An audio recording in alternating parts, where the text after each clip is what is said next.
That's what you do. You buy these plays that cost money and make a difference in it. But we never do that. Never complains, gets up, gets on with a smile on his face.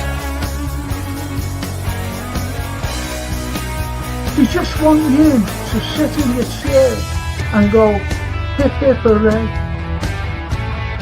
for the Western press and the Western narrative, regurgitating the same old, same old, same old, every single day, without this.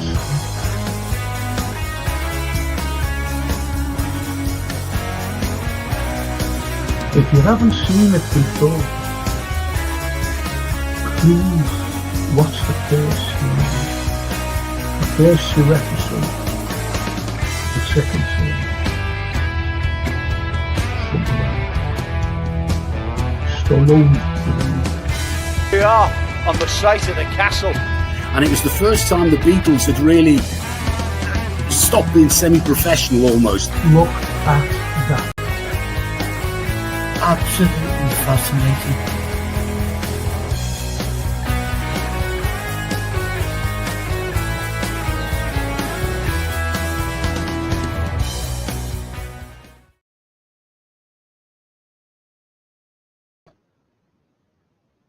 Good morning, everyone. It's the TV and film review show. Yeah, we look at TV series. We look at the likes of films. And I just got a crack in there. I'll just this particular comment. I like it. I like this comment. The movies these days is like pie.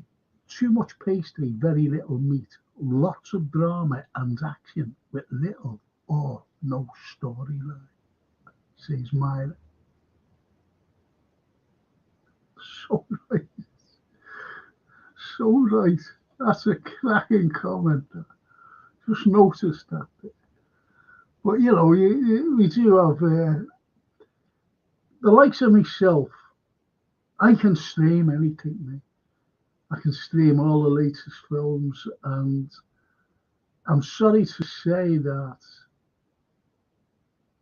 today's ones are much too, dare I say it, woke, honestly. So you're getting all this wokeness in films now, and that's why the likes of Mark Wahlberg and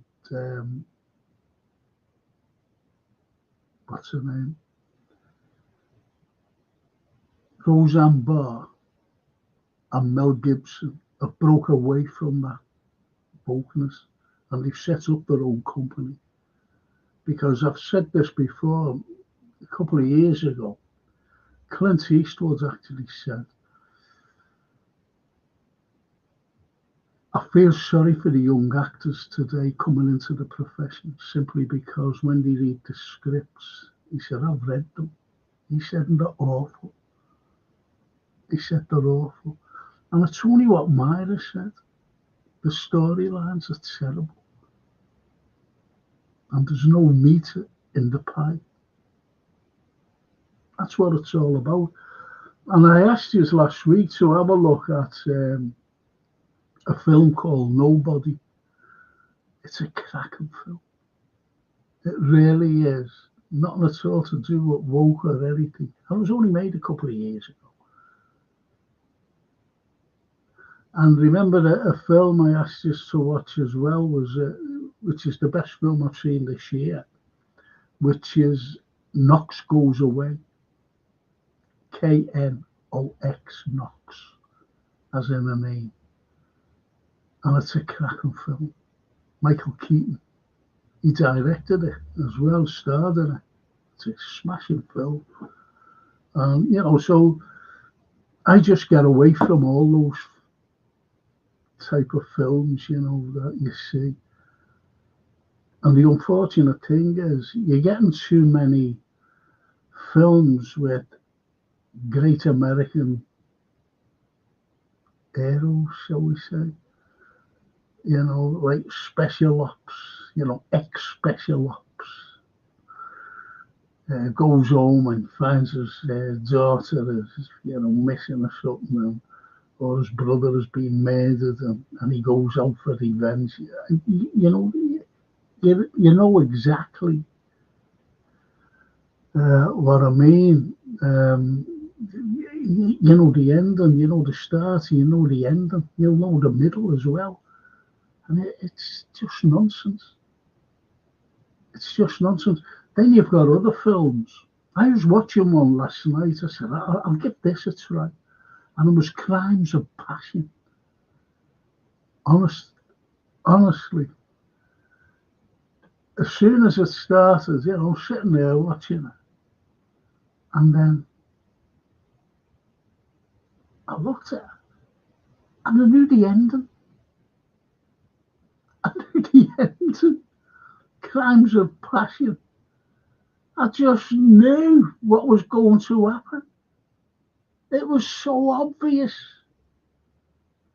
But mind you, that was a TV film, you know, these TV films. Shocking. I thought, I turned it off. I went right to the end. I didn't even have to go to the end because I knew, like, I wasn't even midway through it. I said, this is a setup. If anyone, you know, with a little brain cell would know what's going to happen. So obvious. It's terrible. So they're the type of films, you know, I won't watch. And remember when I said about what Dostoevsky said?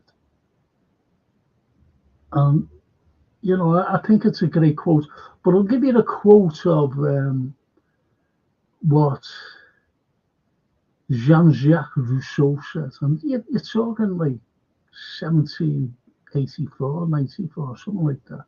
He said this. He said, man is born free, however, he is everywhere in chains. Right? And when you look at what we're saying, we're chained to things. We're chained to television, propaganda. We're chained to all this. It's hard to explain, but it's control. It's control of the mind. As someone mentioned last night on the current affairs, it's like brainwashing.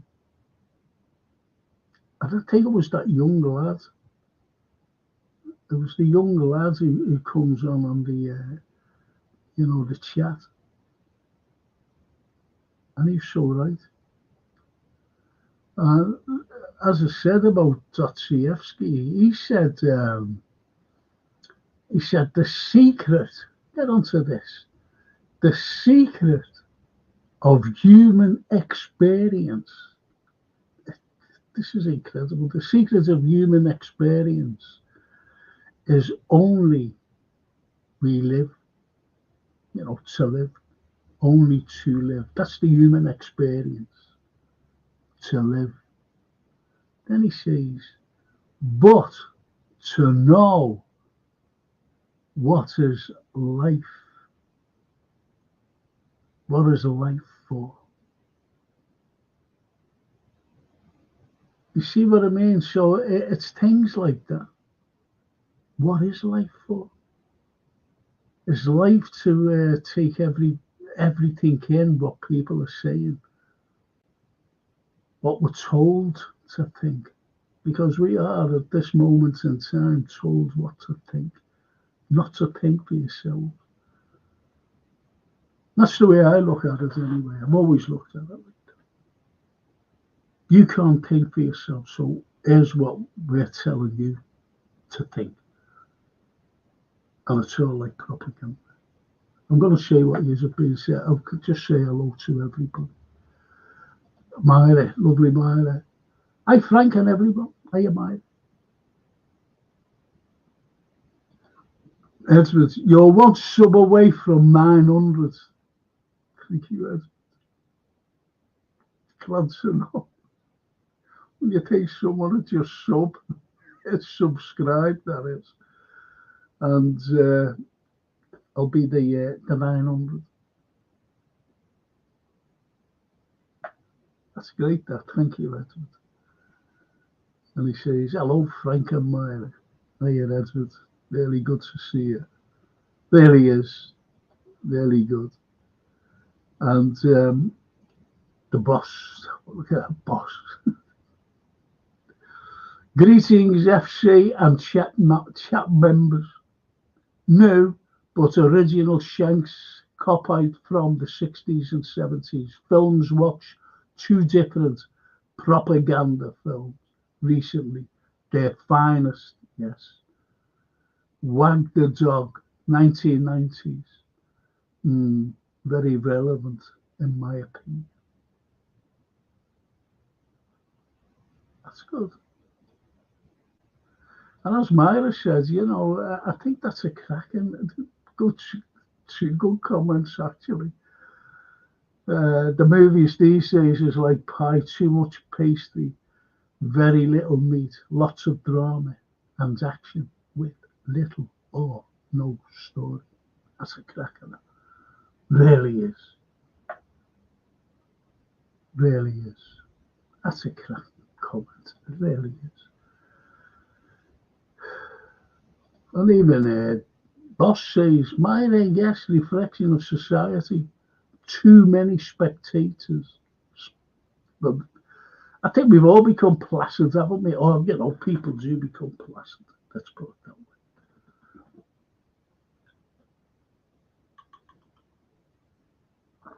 Excuse me, this is my first cup of tea. Just jumped up, as usual. The boss says, I have looked in before. I like this and the History Channel and sometimes football when it's about tactics, etc. Thanks, FC.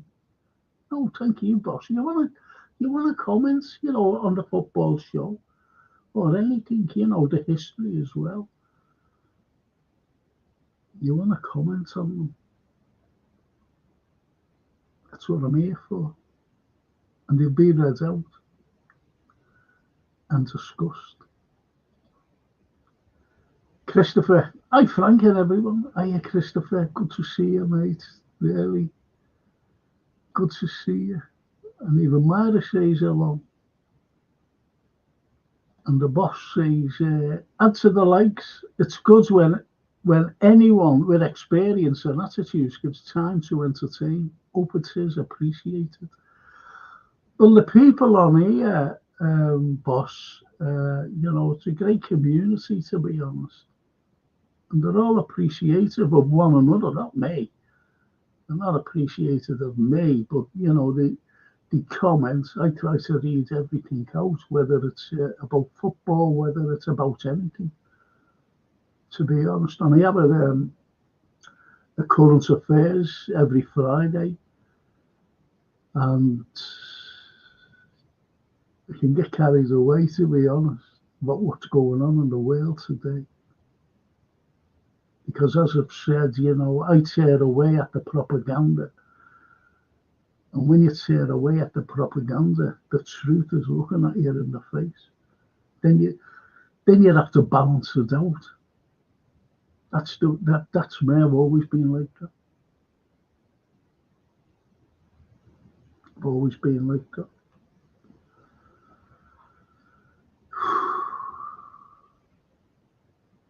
And Ezra says, good actor, Wahlberg. Yeah, he's a very good actor. He really is. I like him, actually. I think he's good. Gary Rigby. Hey, Gary. Good morning, Frank and everyone watching. Morning, Gary. And Christopher says, film companies are frightened to take a gamble on quirky films.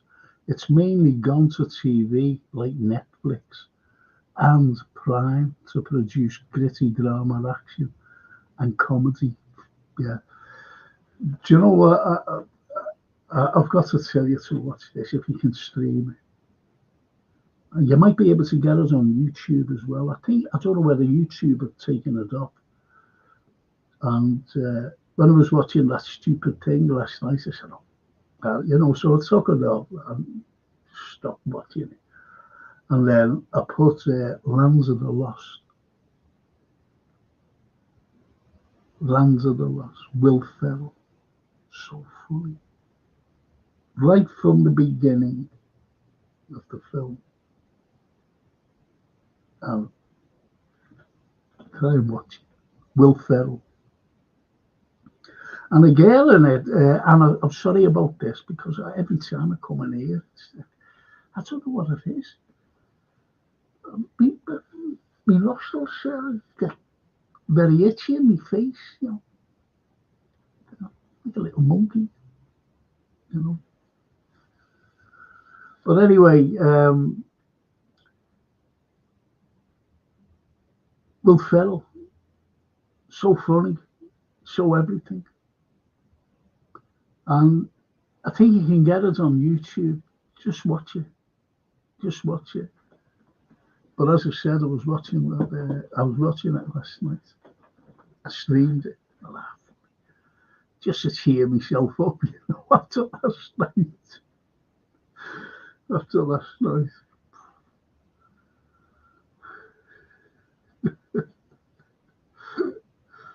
Oh dear. Edward, change to the government and their rules, do you mean? Yeah, of course. We are chained. You see, the way everything works, and it's been going on for years, centuries. Even the ancient tribes of this country, the ancient tribes, they always had a leader. Always had a leader.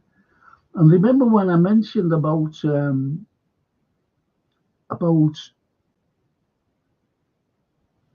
Jean-Jacques Rousseau? Man is born free, however, he is everywhere in chains. But think about it. Because he went around France, Jean-Jacques, and he was going to these like little places, like villages in France. And when he goes, he talks to the elders, but the elders are always chosen.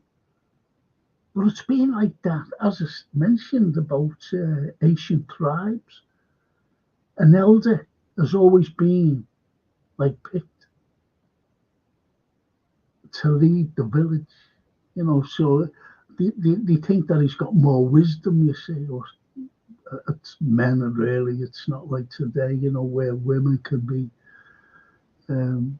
called upon. So he went around and that's why he said, no matter what, no matter if it's a government or an elder in a village, man is born free. However, he is everywhere in chains. You can't get away from the rule. That's that's given to you. The law that's given to you. It's like when you go back to Moses and he's finding these tablets with the 10 Commandments of God. And if you break any of them, so it's rules for just everything. Just everything.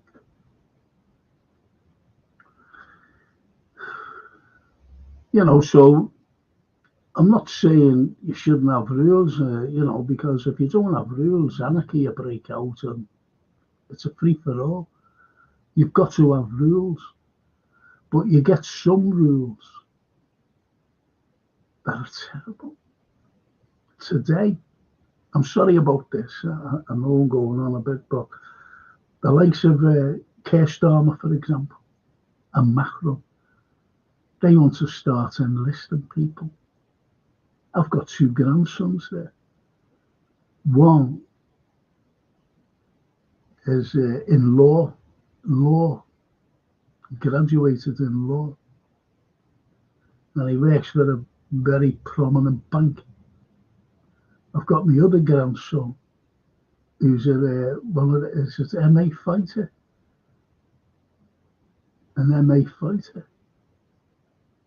and I've got a granddaughter. She's only 12, but those two lads could be conscripted into an army and sent to Ukraine. This is what Starmer wants. The most idiotic. I thought Liz Truss was the most idiotic, and Boris Johnson. But since Cameron came into power in 2010, they're a laughing stock. Every prime minister we've had, a laughing stock. Excuse me. A laughing stock. And that's the way I look at it. But getting back to films, what we've got are these people who make films. And I've got to ask you, who runs Hollywood? Who runs Hollywood? Who runs the film thing here? Who runs the BBC? Who runs the media? And everything is propaganda. I love propaganda films, but going back to when, like the 30s and the 40s, during the Second World War, when we had nothing. We had absolutely nothing. And if you watch, what's the film called? The Way Ahead. David Niven. Now, David Niven, before he became an actor, he was in the army. He was an officer in the army. And when he became an actor, and he went over to Hollywood, and when war broke out, he came over. He came back. And he was making films, like propaganda films, the likes of The Way Ahead. Smashing little film. And what you see is all the stalwarts of, like, when we were growing up. You go, oh, I remember him, and I remember him. Really good film. The Way Ahead. And he also made, I think it's one of the best films made, actually. A Matter of Life and Death. He made that. Obviously a propaganda one, but absolutely fantastic. And that's on, you can get that on YouTube if you can't stream anything.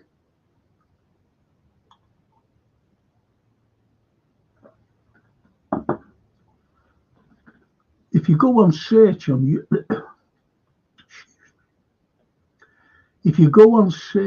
YouTube, what you'll see, just put in free YouTube films. Just that. That's all you've got to put in. It comes up with loads of films. As I said, I love propaganda ones. And I was watching Kenneth Moore, Wilfred Hyde-White, even Lauren Bacall was in it. This, and it was about India, the Raj in India. Raj means rule, by the way. The British Raj means the British rule. You see all this empire stuff. And what was it called? Northwest, no, Northeast, I don't know. Something about the North anyway. Where he's on a train, he has to get these people out, only a little group of people, to safety. And this little prince, and Herbert Long's in it. And Herbert Long's a baddie. It's a Northwest Frontier. I knew it would come to me. Northwest Frontier. Kenneth Moore. Brilliant film. You know, the likes of that. Propaganda. Pimpernel Smith.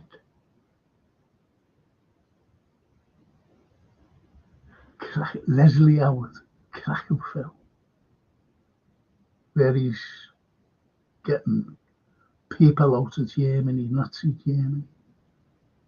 Smashing film. Good propaganda one. Mark Simon's AMR. Have we given Gibraltar back to Spain yet? He says, without George Harrison and made films, there was literally no British film industry in the 80s, according to John Cleese. I don't think George gets enough credit for that, Frank. A pod for George.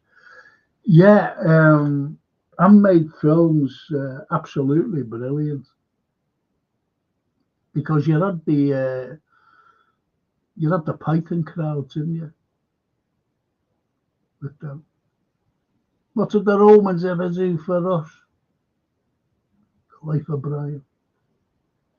Fantastic film. It was a skit on everything. Well, not a skit, it was satire about everything. But I've made films, yeah, George Harrison, and he backed everything. George Harrison, unfortunately, doesn't get the credit. You know, we think about the Beatles, and he never gets the credit for even McCartney and Lennon. You know, if you think about it, I think they were. It was just like McCartney, Lennon, or Lennon and McCartney. You know, writing the songs and whatever. And he used to come in with a few, say, "Yeah, what about this?" And, "How well now?" You know. So they undermined him a little. And yet the most coveted song of the Beatles is Something, written by George Harrison. Even Frank Sinatra sang it, covered it. Everyone. That's the most covered song. So George is, you know, I'm not saying underrated at all. But what a man. What a man. What a talent. And the boss says, many like to own dogs because they seem loyal and obey the owner's orders, despite, in brackets, the alien view. And most business leaders like to employ modern worker sheeple if you also obey without question. That's it. I'll tell you what, the comments, first thing, fantastic. That's a cracking comment, though. And so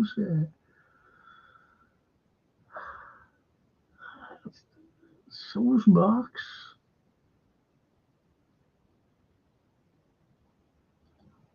Edward, the news, BBC. Oh, please, Edward. It's the most propaganda news channel down on the America. But who does orders come from? It comes from America. You say what we do, what we say. You say what we say. Oh, this is it. We're under the thumb of America. Always have been.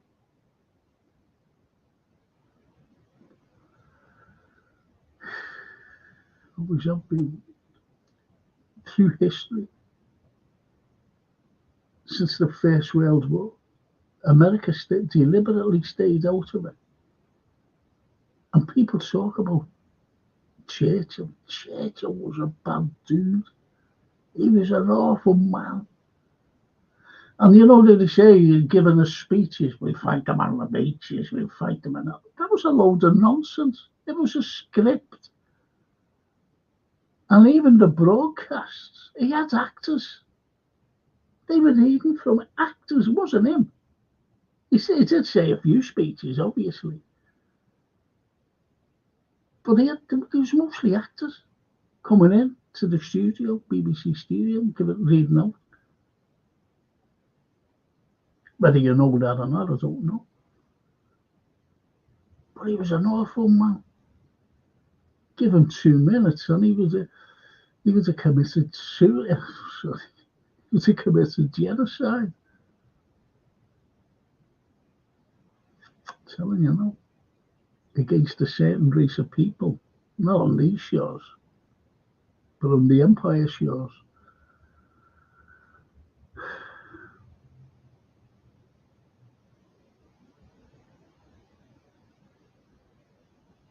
That dude. They've got Zelensky saying he's a Churchill. Yes. Committing genocide to his own people. Mark Simons absolutely, says the boss to Mark. There you go. Gary, I watched one of the funniest films ever, a spoof on Flash Gordon called, yeah. Seen it, Flash. Yeah, I've seen that years ago. Flash Gordon. You can't make these up, can you? Flash Gordon. And Gary says, I agree, Mark. George Harrison was a legend. Do you ever remember what he did, George? He gave a concert for Bangladesh. And he raised 30, going back to the 70s. He raised 30 million quid on his own. And he gave every single penny to Bangladesh. That's why he turned to Hinduism. George. Is that right? God blimey. I've seen this fella for yonks.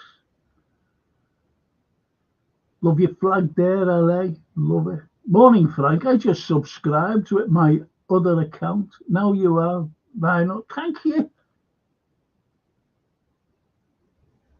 900. LA. Thank you. And I love you, honestly. I love your flag.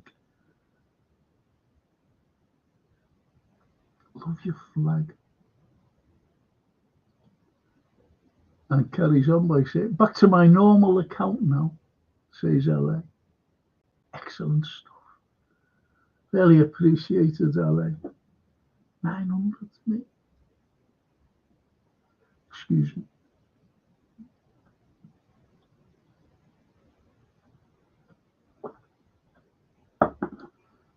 I'll tell you another film I watched without the wokeness, and it's an old one.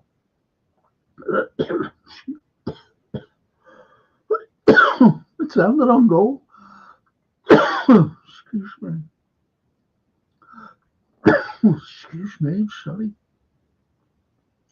So, this fella over my shoulder. Ming. Flash Gordon. He was a great actor.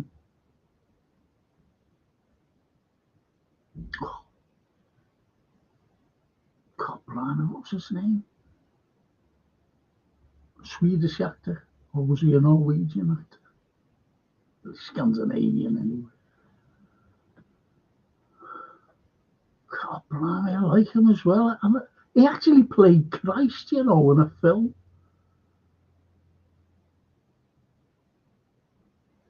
It's mad, isn't it? When a name goes, and you try to get it back. It's loads of time. Especially when I'm doing history, you know, when I'm talking about architecture. And I go, I'm looking at a building and it comes to me. Well done, LA. Well done, mate. And Gary Rigby. I love this channel. I consider myself a big red, but can't watch football shows as I'm not as knowledgeable on the subject. I love local history. Do you know what I'm going to do, Gary?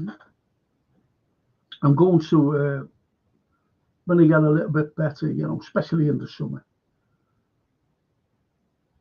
I'm going to bring you out if you want to meet up. Bring you about and show you things that are unexpected to you. And you will go, wow, honestly. Honestly, you will. And I'm going to do that. I'm going to bring you all out as a great gesture, to you all. Great gesture. Oh, Jazz. Big up, Frank. What was the first Arnie film you watched? The first Arnie film I watched was Predator. That was a cracking film. A really good film. I'll tell you that one of the sequels without Arnie in it, which I liked as well, was with Adrian Brody. And that was just called Predators. Or Predator. No, Predators. It's a cracking film. Really was. Good film. But remember what I said to you. Get onto that YouTube. And some of the films are unbelievable.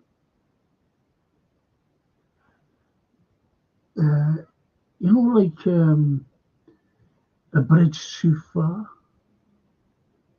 Some film that, true story as well.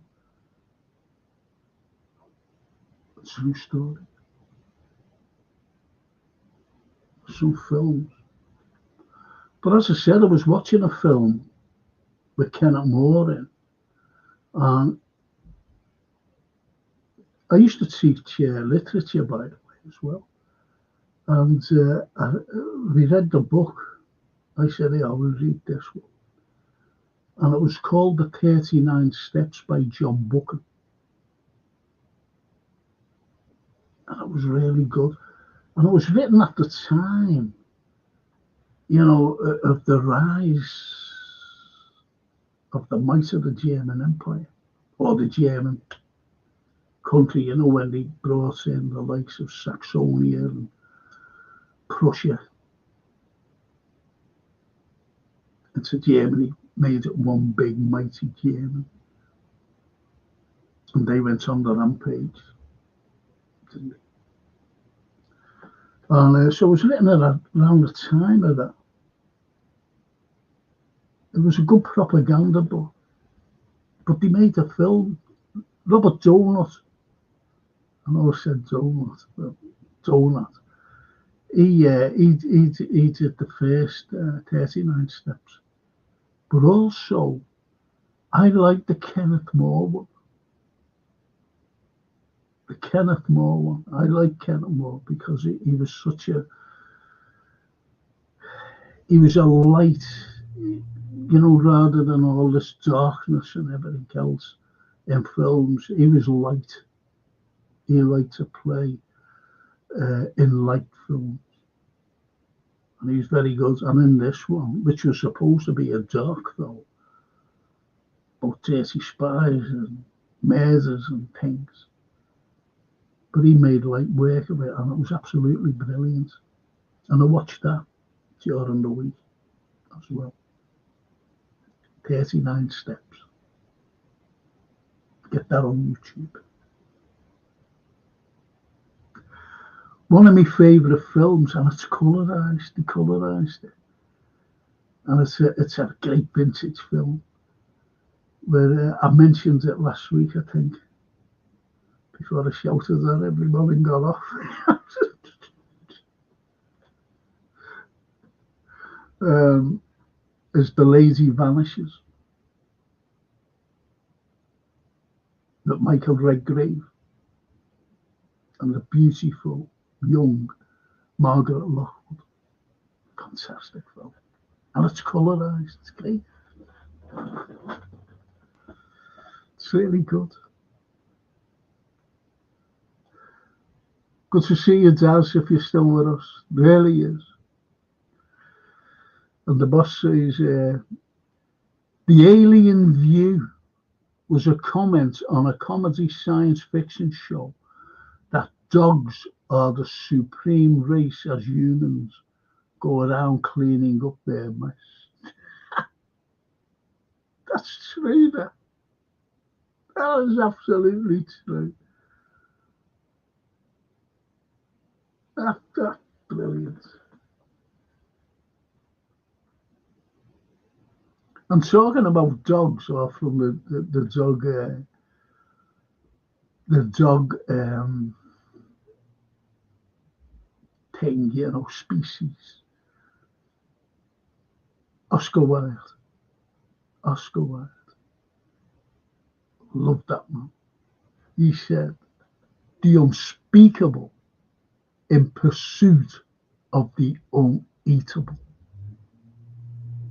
Think about that. The unspeakable in pursuit of the uneatable. And that was about the fox hunters. He hated any blood sport. And what this country did to him. Unforgiven.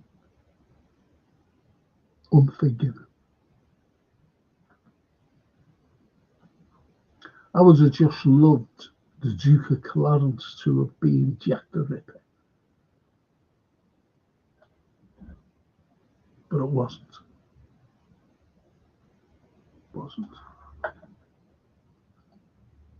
Buongiorno, Frank, from sunny Gibraltar. See?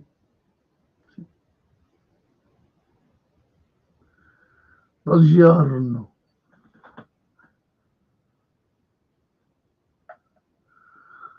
Come sta?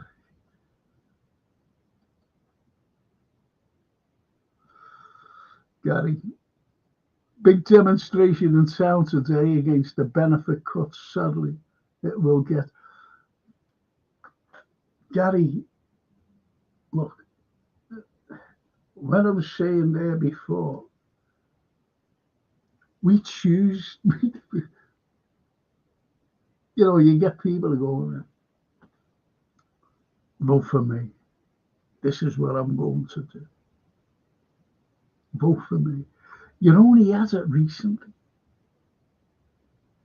with Donald Trump. Donald Trump went on a campaign, no more wars with me. I'm getting America out of this. No more wars. Now, he's gone like that. He's given the nod for Netanyahu. I'm sorry to go on about this.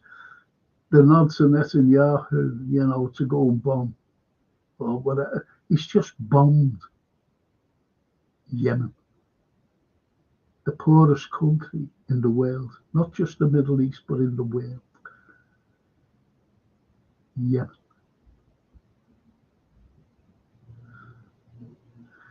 And I can go on about it, but I can't because this is a film thing. And people are ignored, See, Trump is a very clever man. He's no idiot, And that's why he said, I want to stop a war. And he hasn't tossed up, like, who shall I go? I'll stop that war there. He hasn't done that. He's never tossed, he never tossed a coin. He just focused on Ukraine. And people think when Zelensky went there that Zelensky was humiliated. He wasn't. He wasn't humiliated. And he was put in his right place. And Trump gave him all the thing. He brought him back and he was talking to him. He's a horrible man, Zelensky. But he's a frightening man. Because who's behind him are people like me with something pointing at the back of his head.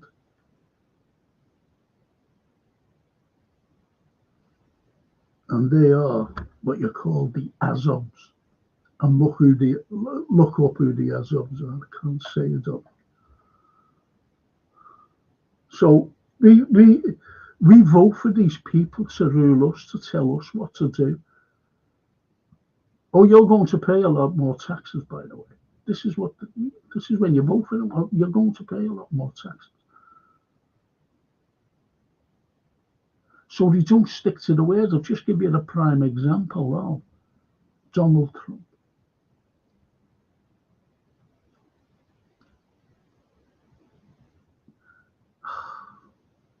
I could go on, honestly. I won't. I'll have to carry on with my films. Tell me some films.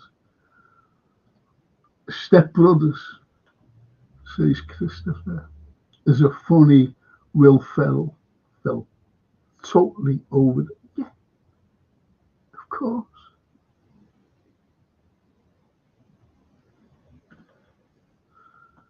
Do me a favour, tell me what films you like.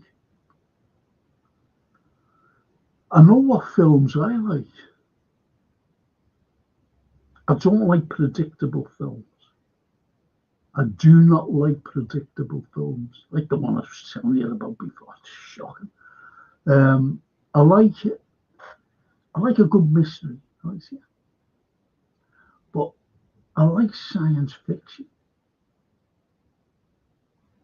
I like things about aliens. Shall I tell you why? If you say, tell us why, I'll tell you. Why I like these type of films. But you're right there, Christopher, Will Ferrell. As I said before, you've got to watch, get it up wherever, if you can. Land of the Lost. Land of the Lost. Will Ferrell. Danny McBride. He's in. So funny, him as well. And Anna Friel, who used to be in Bucky. She's in. So funny. Watch it. The tribalistic now with the footy. It's tribalistic now with the footy. But that is a good quote about the chains. Of course it is, because we're all in every one of us, we're in chains. Even if you're not politically minded, we're all chained to the family. No matter what, you're chained to a church, a religion. But I think churches are being... My daughter brought me shopping and we passed the church by where I live. And it's student accommodation now. A church. And there's loads of churches now being made into apartments and things. Mad, isn't it?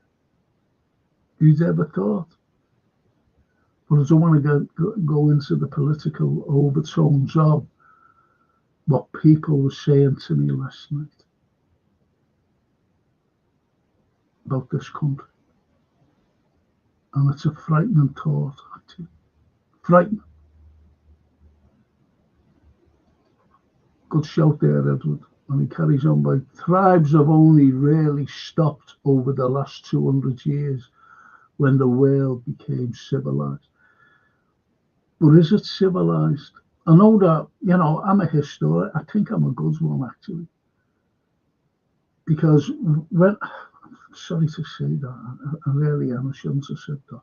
But when you look at, say, like the Vikings, after the Romans went, when the Romans left in the 5th century, when they left, you had the Vikings coming in, and they more or less destroyed everything. We had big temples here, villas, you name it. We had them. You've only got to look at Bath and see what kind of temples we had. Go down to Fishbourne in Sussex. I used to bring my students down there. I'm looking at this, the biggest villa outside Rome. It was incredible. The mosaic floor they found. Whoa. So this is, I can go back. That's what I used to lecture about. The Romans and other things. So when you look at that, and they civilized us, it's like what Monty Python said in The Life of That. What's the Romans ever done for us? They were trying to kick the Romans out. Do you know that they had street lamps in Rome and Britain? They had them in Rome, obviously, but when they built Britain, they had street lamps. Do you know how they had street lamps? They had a receptacle like this, filled with this like oil and like a wick, and they lit it overnight. Remember the old gas lamp fellas walking around and lighting the gas lamp? That's what they did. So it just lights up parts of like the streets that they made.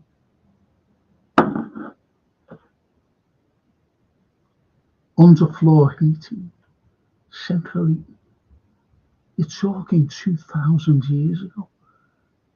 Fountains, water coming. So they civilized us, but when the fall of the Roman Empire, and you had the likes of the Vikings, and you've heard of the Vandals, haven't you? Why were they called the Vandals? Simply because they just went around smashing everywhere up. It's like when you go past the bus stop and smashed up. All them vandals, a bit of vandalism there. I've said criminal vandalism by councillors for knocking my building, well, our buildings down here in Liverpool. Great buildings, very historical buildings as well. Criminal vandalism. Nothing gets to. So civilization, I'm going to do a history thing on how people were living during the 19th century, the 1800s.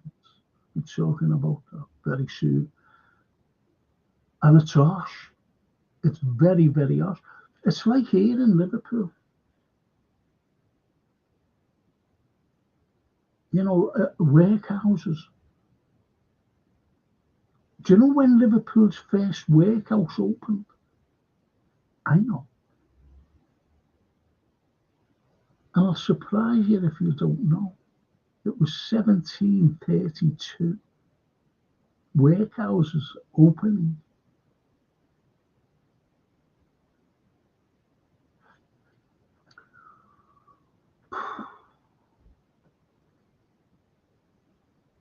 That was to keep you in there. And when you were kept in there, inadequate food, inadequate water, yet you had to go out and work 18 hours a day for your keep. And the only time you ever became free from there was feet first. When you came out of the workhouse, feet first. That's why I wrote a play called A Reflection of Dickens. Because Dickens, he hated workhouses and the people that governed them. That's why he highlighted it on Oliver Twist. Please, sir, can I have some more? Boy! Kids were bullied.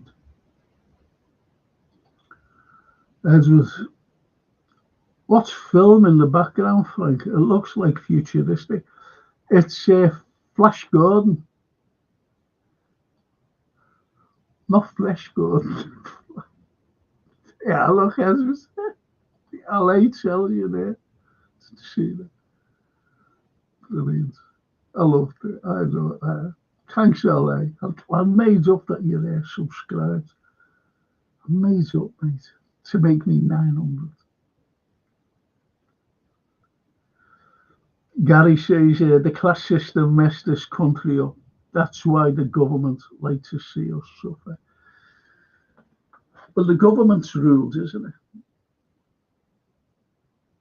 You see, I've always said, can I go back 20 years ago? I'll go back 20 years ago. And I was talking to some friends, and Labour was in, you know. I think they just got in after Thatcher. Well, after John Major, because he became Prime Minister, didn't he? That dope. The man, the grey man. But anyway, I was telling them about the deep state. They said, what do you mean, the deep state? I said, the deep state in this country. They said, I've never heard of that. What is it?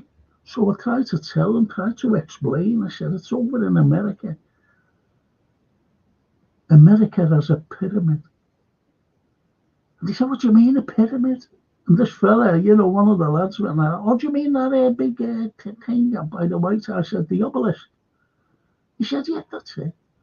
I said, no. I said, it's a pyramid. I said, it's a pyramid. It's a political pyramid. I said, it's like that. I said, and there's someone at the top who's giving out the orders, and it goes down. And it goes down to the seventh person. And that seventh person in that pyramid from the top down, because everybody below there is the country, you know, like the senators and the Congress people and everybody, you know, below them, to the bus driver who brings kids to school, the bin men who clean up streets, right down to them, the lowest. Sorry to say that, you know. And I said, but the seventh person down from the top of that pyramid is the President of the United States.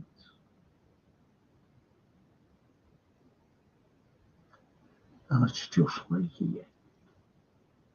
Remember, they've got the men in black. We've got the men in grey. Have you heard that? The men in grey. Who ousted Thatcher? Do you ever remember that? He says, you've got to go. And he went, you've got to go.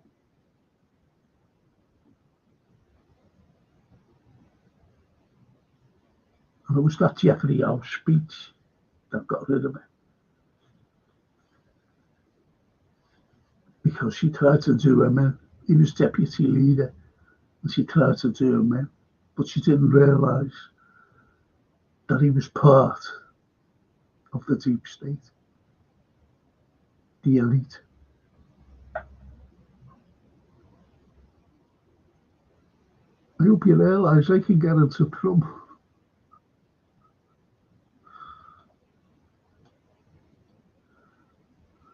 Telling you now. Boss, obedience is doing what you are told, brackets, blindly obeying the rules, close brackets, regardless of what is true, stroke, honest, morality, doing what you should emphasize, should, regardless of the rules. Do you ever remember, I don't know whether it still happens today, that you could go to prison for not paying your TV license. Do you ever remember that? Do you ever remember it? I don't know whether you still do. I don't know. I pay a TV license. I never look at BBC. I don't even watch Match of the Day. And I pay a TV license through direct debit because I'm an honest person. We're paying a television license. To sit and watch the television, we have to pay a license. We have to pay road taxes. What for? There's potholes there. I think the council should be filling in those potholes, not the government giving them loads of money, cars. We pay enough for cars. I don't drive. I can't drive anymore because of my license was revoked because of my broken neck.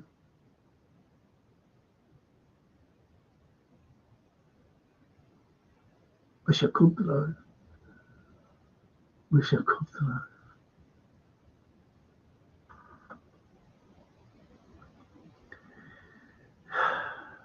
That's a cracking boss. That's a boss comment from the boss.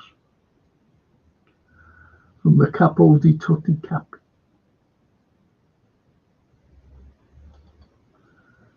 And Gary says, I can't recommend F share enough. It has every film you. Do you know what? I tried to get that, Gary, and I couldn't get it. Honest to God, I couldn't get it. I tried to get it.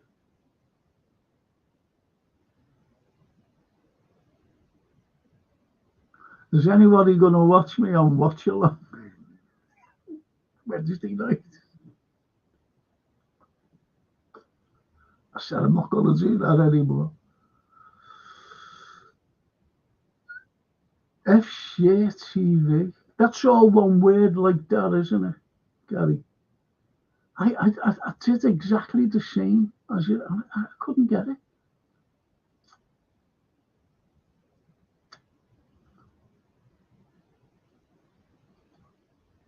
I'll have another go, and I'll let you know. I'll let you know if you're looking in on Monday night for the history show. I've got to carry on with the architecture, and I'm going to talk about Liverpool's involvement, believe it or not, with the American Civil War. So if you tune in, I'll let you know if we've got Share TV. F Share TV, all one word, capital F.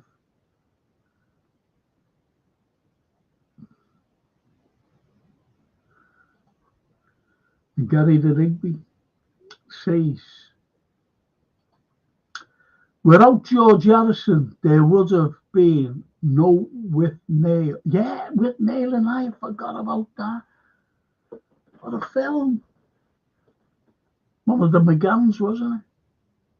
I had lunch with Joe McGann once. And he said, lovely fella, Joe. And I asked so. And he said, hey, Frank, he said, have you got any DVDs? And I did. I had some on me. I was bringing them to somebody, because they wanted to buy some. I said, yeah. He was made up. And he sent me an email. He said, these are great. He said, yeah, have a look at this fella. To his mates down in London. Have a look at this fella. He's great, this. Like, I had lunch with him, look at him. This was nice. But you're right. There, Gary.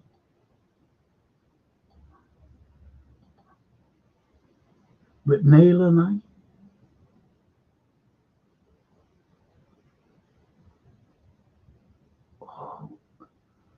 It's not Hugh Grant. I always get mixed up with this fella. One of the Grants, wasn't it? With Neil and I, and the McGann lad. Anyway, Elmo James. I managed to watch Young and Innocent Hitchcock. Amazing. Always got himself in every film. There was a hint of 39 Steps with Kenneth More. Annie takes the reluctant girl along. Elmo, brilliant. Did you like Young and Innocent? I thought it was great. I watched the colorized version.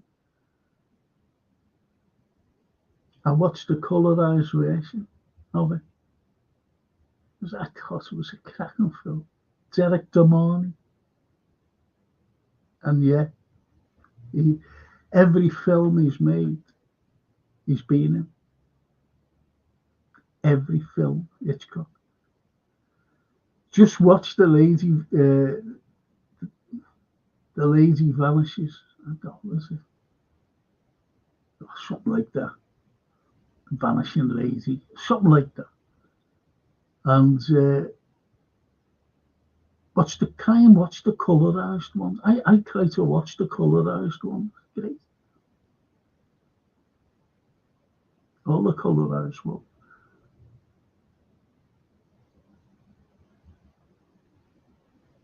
Oh, there's a film, I keep forgetting this fucking title for some reason. And it's about a submarine. And it's a cracking film with John Mills in. John is the captain of the submarine. Oh, I forget the title. But it's on YouTube. And you'll see it. But you won't see him though, because you just got to see his face. And it's a mad little title. You go with, what is it? I'll try and think of it. It's a cracking little film. John Mills.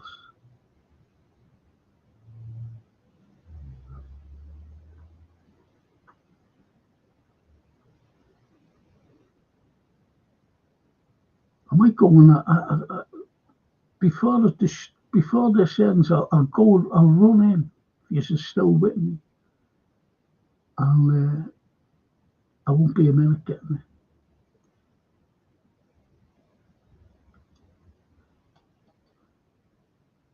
Edward says George Harrison gave his mansion to the Hare Krishnas, and they're still there today.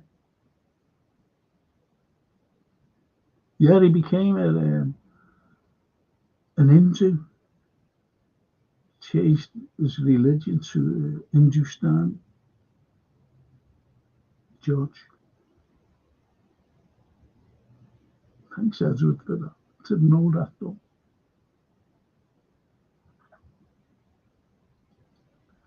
And Edward says, My Sweet Lord is a great though. And the first time I heard him singing it, he sang it brilliantly live. I think it was for the concert for Bangladesh, when he had his beard, his long hair, and he was dressed in all white, white suit. Brilliant. And he played the satyr as well. And that's very hard to play, the satyr. Our George. Christopher.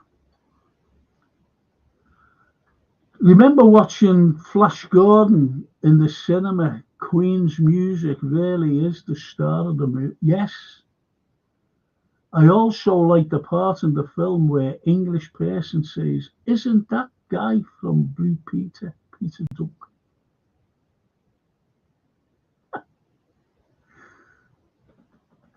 Isn't that guy from Peter Duncan? Do you ever remember that other fella? Down, Chef! Do you remember that? Chef! Oh, got my nerves in. Does anybody ever remember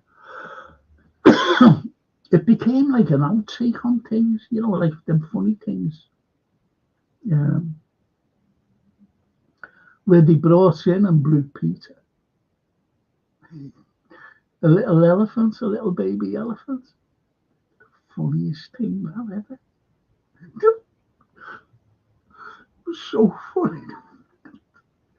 It's, you know, the zoo fella, you know, with his pink cap on, getting drinks on.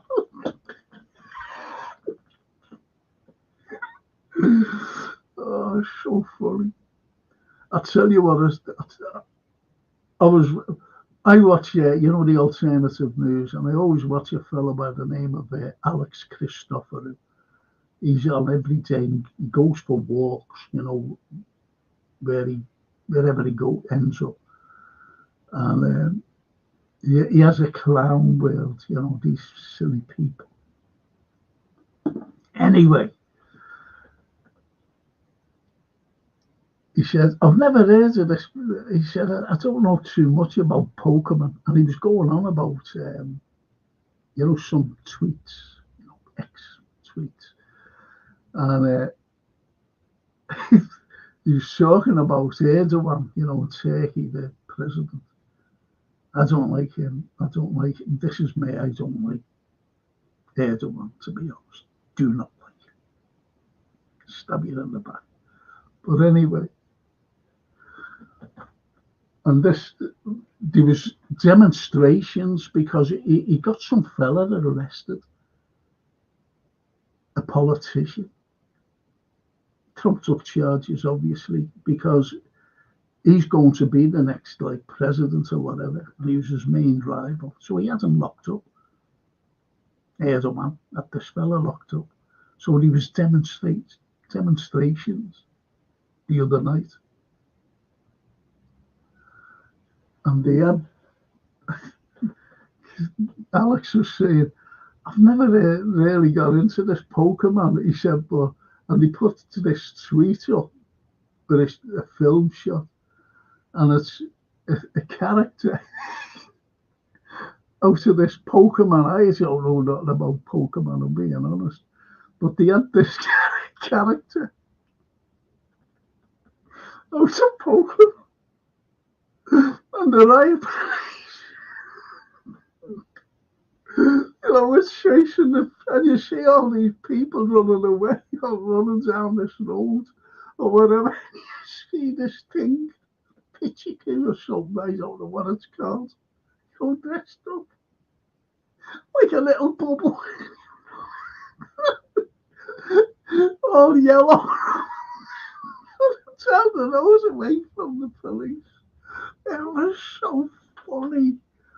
I would have loved to have shared it, but it was on his show. That was so funny. The funniest thing I've seen this year, honestly. You see this thing, like a little bubble thing, you know.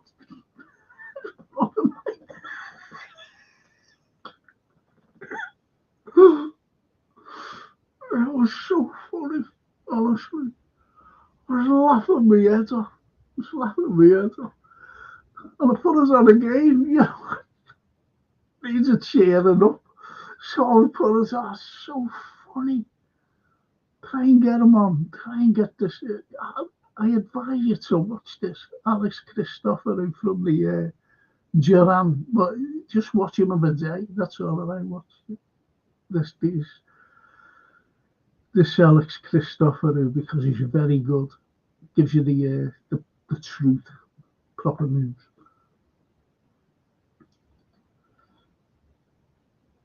Brian Blessed was great also, says Christopher. He said later he actually made the gun sound while acting. Do you know what? He gets on my nerves, you know. You know, like I don't watch advertisements, and I will not watch advertisements. But there was an advertisement when, you know, he was watching ordinary telly and about Flash, and it was his voiceover, and he just shouts.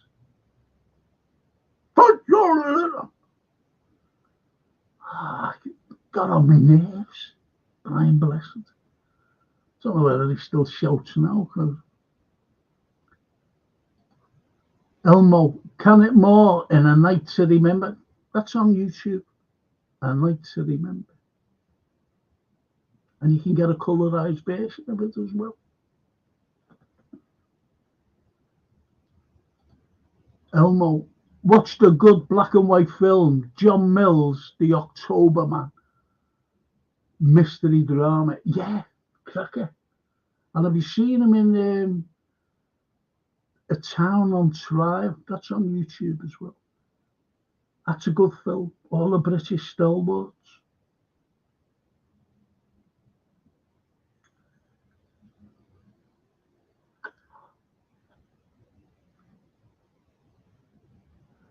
Sorry about this. Max von Sydow. I knew it would come to me. Because I've just seen it there.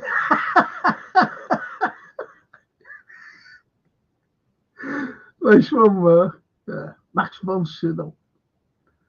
It's pronounced Max von Sydow. Max von Sydow.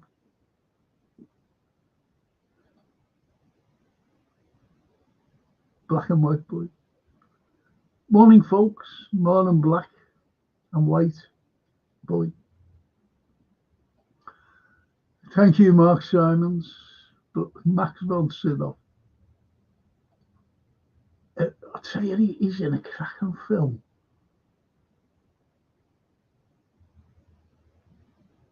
With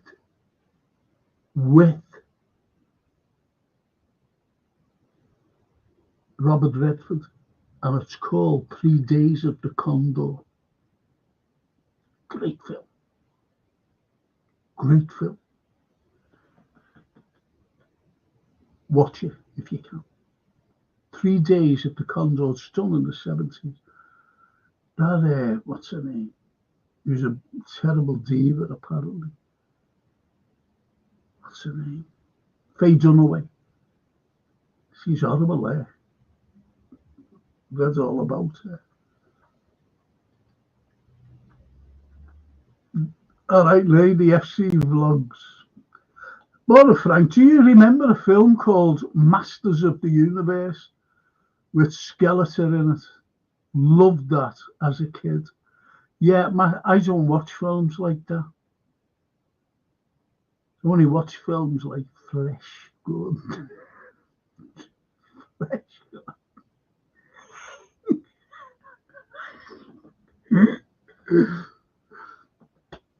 Sorry there, man. Do you know what I liked? Superman.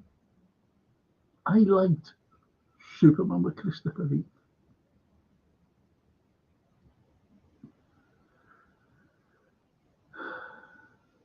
Honestly. And Gene Hackman as Luthor. Fantastic. Can't get any better than him, can you? Gene Hackman as Luthor, and what's his name? His little fat mate in it, his little gopher, and Ned Beatty. Okay, Mr. Luthor. Brilliant. And a girl, you never heard of her now. Valerie Perry, extraordinary. Valerie Perry. Excuse me. Sorry about that. Mark said, we need to see a real documentary on Jack the Ripper. Frank, that's never been seen before. True story, as you know. I do Jack the Ripper myself. And I always remember Tom Slim. I said, can I? I said, no, don't you dare. Because he was writing for the Echo at the time. Whether he still does or not, I don't know. He fucking writes books. I said, no. I said, people read you, Tom. I said, if you...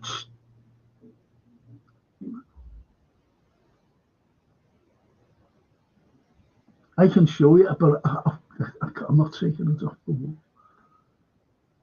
And I'm very proud of it. But it's on the wall. I'll never get it back up. And it's a big poster of me and Jackie in there. Cracking poster. Got it hanging on the wall.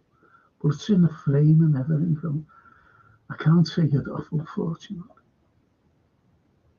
He's up it. I'll take a picture of it and show you. And when I asked if you're still here, Tell says, I am Frank. Thank you, Tell. Mr. Capo here. A bridge too far was discussing with Polish lad. Told me that Polish general, skeptical in film, was discredited after the war, badly treated by the English and his government for disagreeing with the top brass. Gene Hackman played him. Gene Hackman played him. I know you're talking about. And historically true as well. What has happened to him, that man? He was always being discredited by the top brass. That would have been a success only for the Americans, you know. And it was Patton who said to Eisenhower, if this happens and we get to this bridge, he said, we'll be kissing asses, British asses for the rest of our lives. That's what he said. And they were 3.5 kilometres, think about it, 3.5 kilometres from the bridge that was taken by Colonel Frost. I know this. This is historical, by the way. I'm not going on a film thing or anything. And General Oryx was there with his big convoy of armed troops, everything, 3.5 kilometres away. And they could hear the gunfire. And some American were like, we can't go any further. Got to turn back. And Oryx said, it's there. Don't forget that Eisenhower was commander-in-chief. And it came direct from him through Patton because of Patton.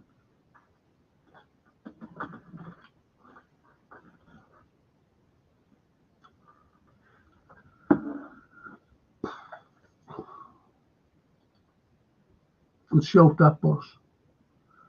What was the film called years ago that had Snake's head in it and some other weird monsters? Was it Sinbad? Yeah, it was the Gorgon. It was the Gorgon with all the little snakes. Why did I do that? Was they supposed to be snakes? Don't crack it up. Crack it up. Yeah, the Gorgon. It was the Voyage of Sinbad. Seventh Voyage. Oh, you get that on YouTube as well. The Seventh Voyage of Sinbad.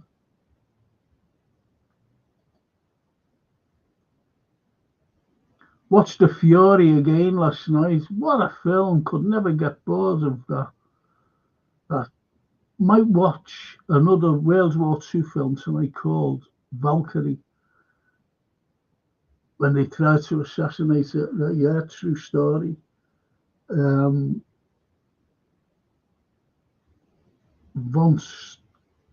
was his name?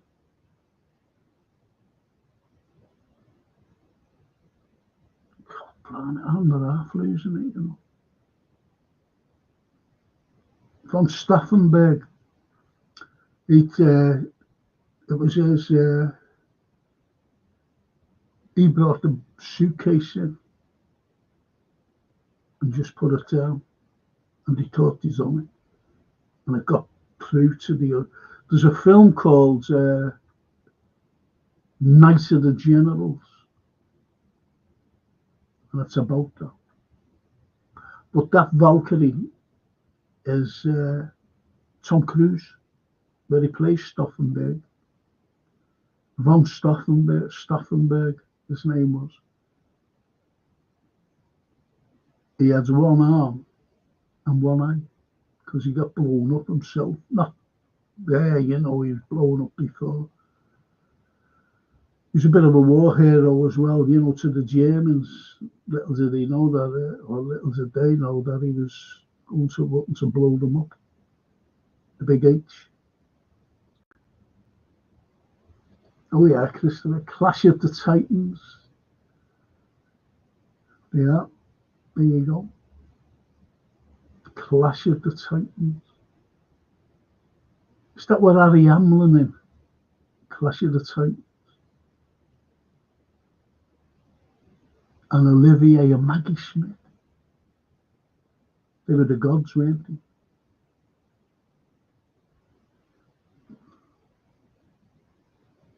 The king. Are you king? Are you Frank? Are you king?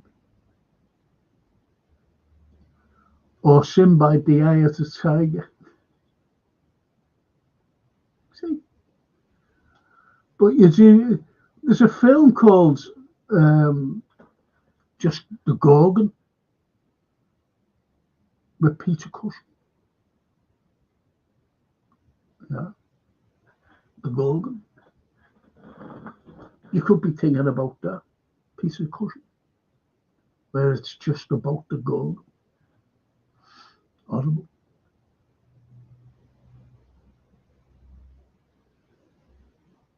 Oh, it came to me then.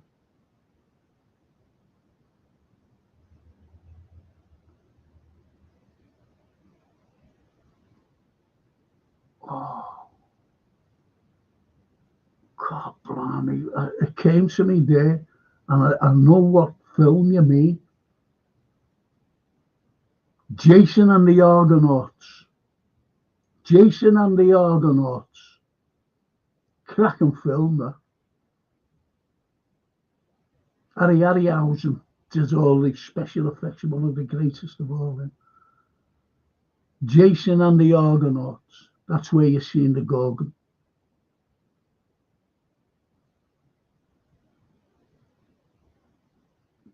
And who was in that? Gina Lollobrigida.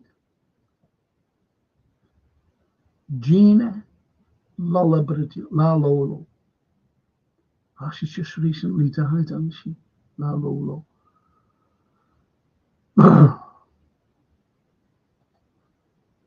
I like Paul Thomas Anderson films. He's my favourite director, says Gary.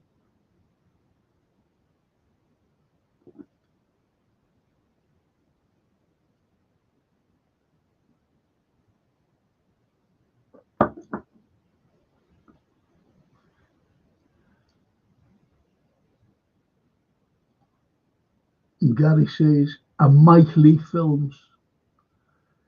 Do you think Mike Lee does? Or am I getting mixed up? But so depressing. I like Scorsese. Spielberg. I like Spielberg. I like clever films. You know the likes of, if anyone's seen it, it's a cracking film, very clever, called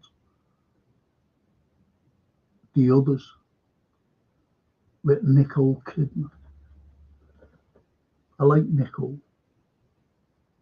I think she's great here. Love it. I want to marry her.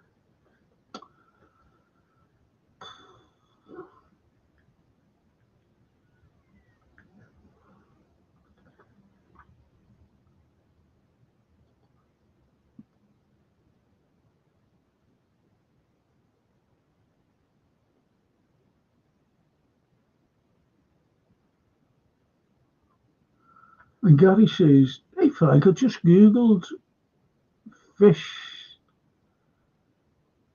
Oh, fish, I'm sorry. F-Share TV.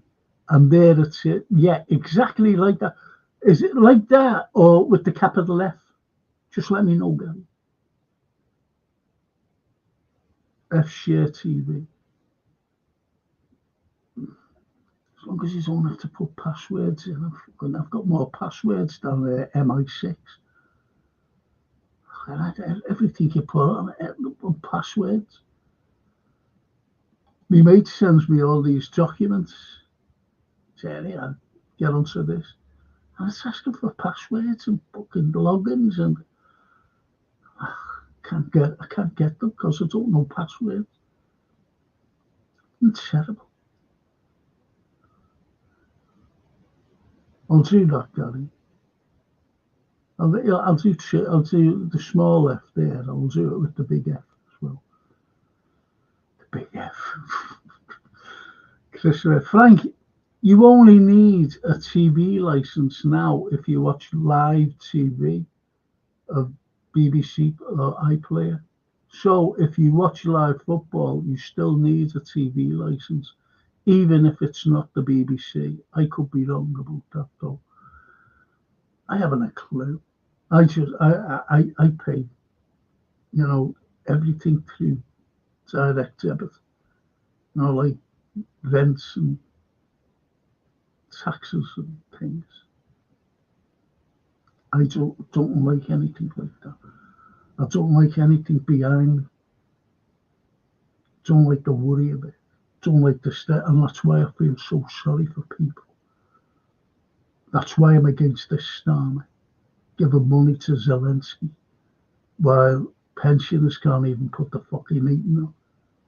And kids going to school without any breakfast and coming home without any tea. That's shocking. In the 21st century, 5.2 million children below the poverty line. Think about that. And there's going to be more. There's going to be, I think I don't know whether it's 2 or 300,000 more, 400,000 more. Not quite so sure, but it's in the hundreds of thousands. Whether it's 2 or 4. Shameful. Shameful. Really annoys me. Gary says, don't know how old are you, Frank? But pensioners don't have to pay TV license, as far as I know. Go away. Are you sure? Really?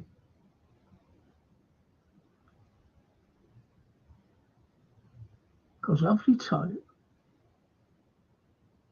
But as I say, I just pay direct debit.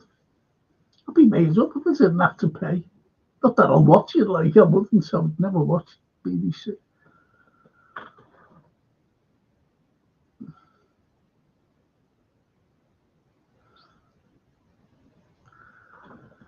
I think it's a disgrace.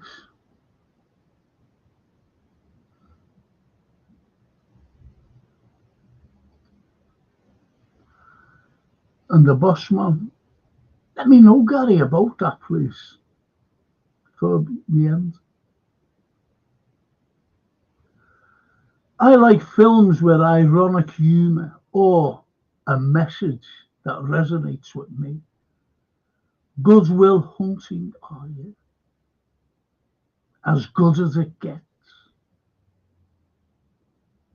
Or classics like Cool and Luke. Paul Newman. The Magnificent Seven. The original. Yeah.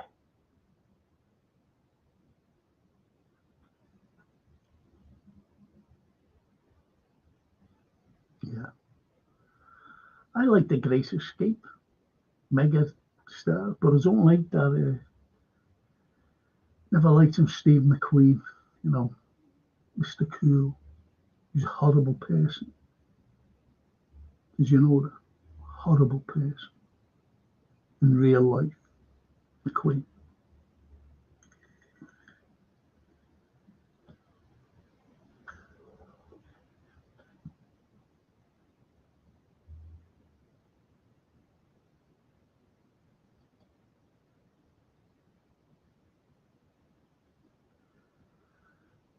Thanks, Christopher. That's it. The original. Says the blokes.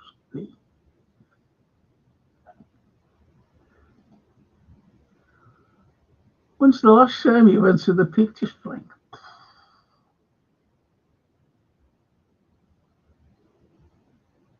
Don't know.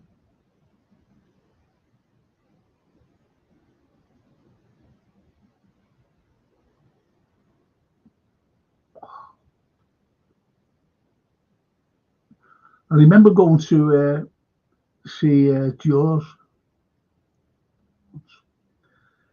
when I first came out, 75. And it was on the ABC, which is the forum, which is shut now.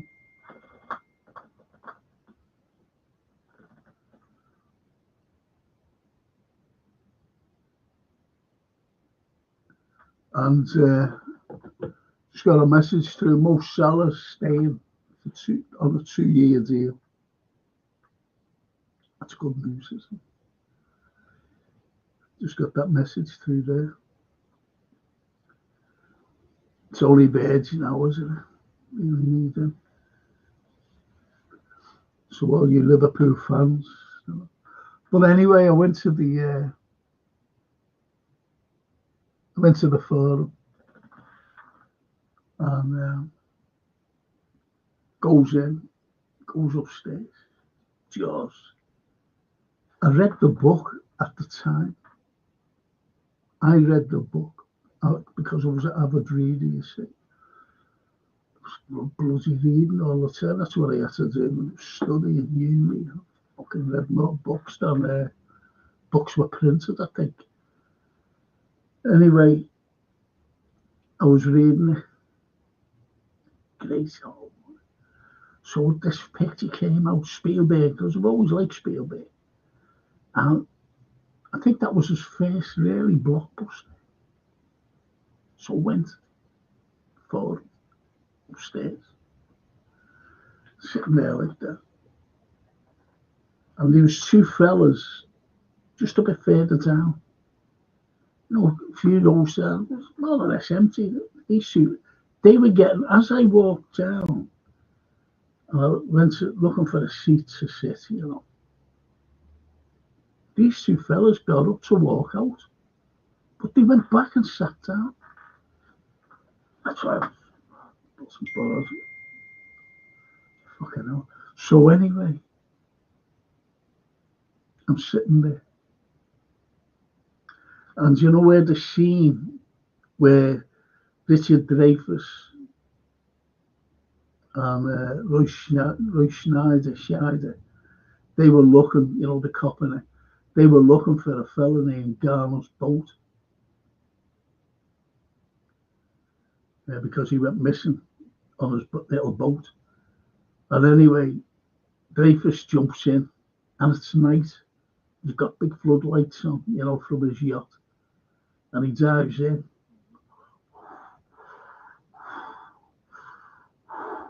You know, with this little thing in his mouth. And he goes and he sees this hole in the side of the little boat. And as he goes like that, he sees a tooth, big tooth, like that. And this hole jagged in.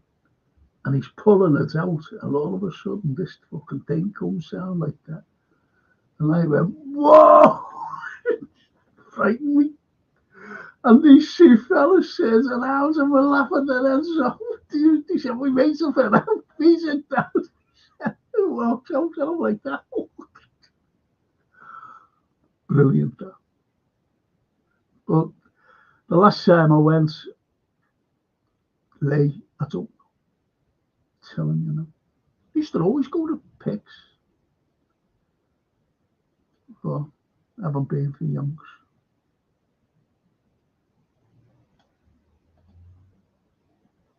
Frank, did you research everything you know, or was it from university? University, and don't forget, I've graduated not just once, I've graduated 4 times.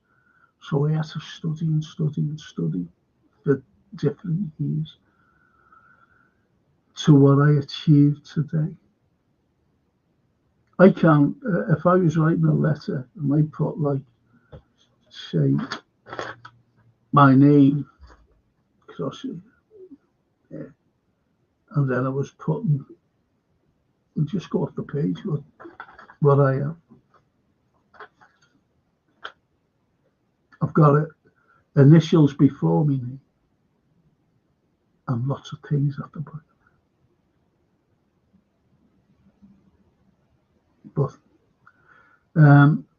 But I always found history from a young child, a young lad, a very young lad, a young kid, fascinating. Say like I was 9, 10, I used to run the library and read on the likes of Julius Caesar, Montgomery, people like that, Nelson, Napoleon Bonaparte. Then as I got older and started college, then uni, I got to know all about the likes of Marshal Zhukov, Soviet Field Marshal Zhukov from the Soviet Union. Incredible man. They're all military people. Then I got to know about two great, well, there's loads of emperors, but two of my favourites was Vespasian, Emperor Vespasian, unbelievable man. He was one of the 20 years of age, general of a legion during the AD 43 Claudian invasion. Fantastic. And then Marcus Aurelius, an unbelievable man, emperor. And even Hadrian he said, no more fucking expansion, he said. And he just didn't build Hadrian's Wall here. He also built them in Germanica, Hispania, and Gaul. That's France and Spain. He said, enough expansion. What are we going over the way out for? Enough's enough. Emperor Hadrian. And he built the finest building, my favourite building, the Pantheon in Rome. The Pantheon, that was his hobby, architect. You want to see where he lived? He designed it.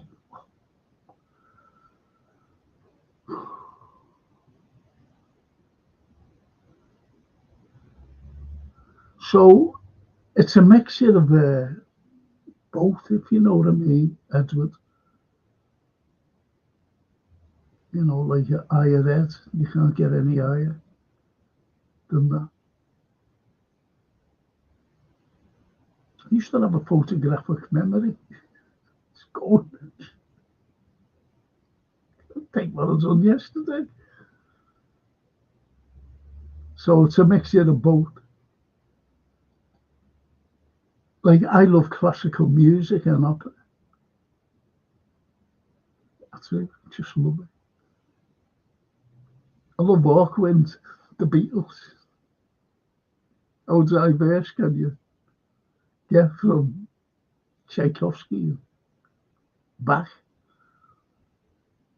You know what I mean? Beethoven, Verdi. Mad. Johnny Morris from Animal Mad, brilliant that. That was great, that guy. You really believed you talk to the animals. Do you know my grandmother? Love my grandmother. She really thought that, Mr. Ed could talk.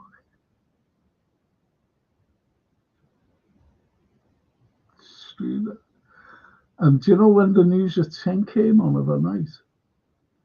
She really believed that Andrew Gardner and Reginald Bosanquet could see. She really believed that they could see her. And she used to pull her skirt down. I said, what are you doing?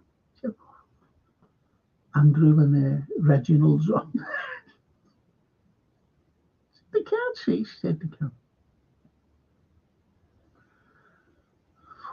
So funny. So missed. So missed.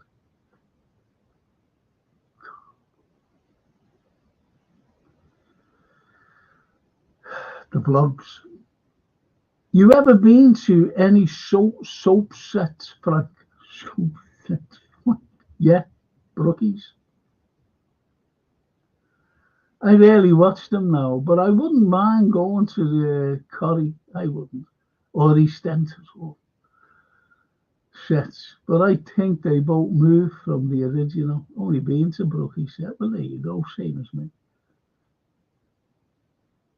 But it wasn't to... went with Ricky, actually. Invited me up.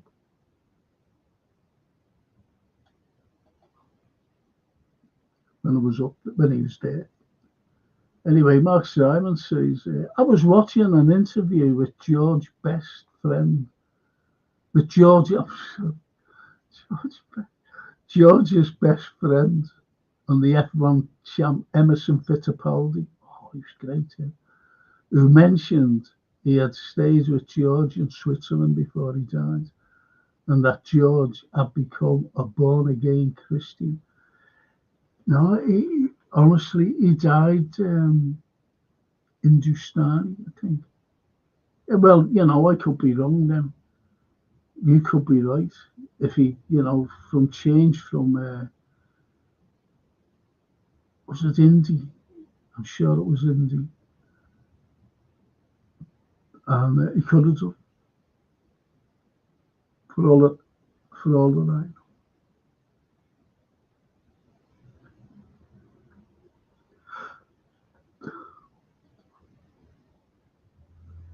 Which, as you know, Frank, wasn't a set such as they used in real houses. I think it was Phil Redmond who bought the close back in 1982. Don't know so much. Don't know about that. I honestly, blogs. Don't know, mate. Who are you picking, Frank? Brian Blessed or Steve McManaman on commentary? I'd rather have Brian.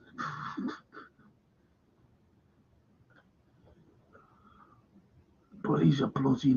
He gets on my nerves, though. Brian Blessed, honestly. That stupid big voice of his.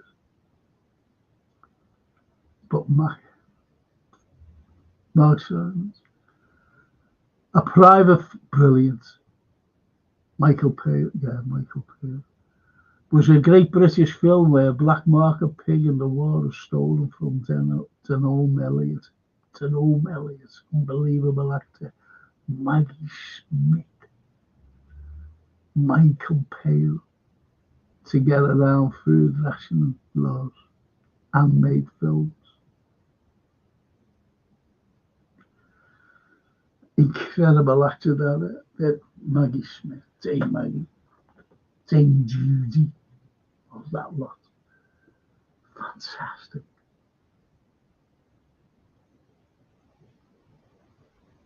Denholm Elliott. And I always remember a little line and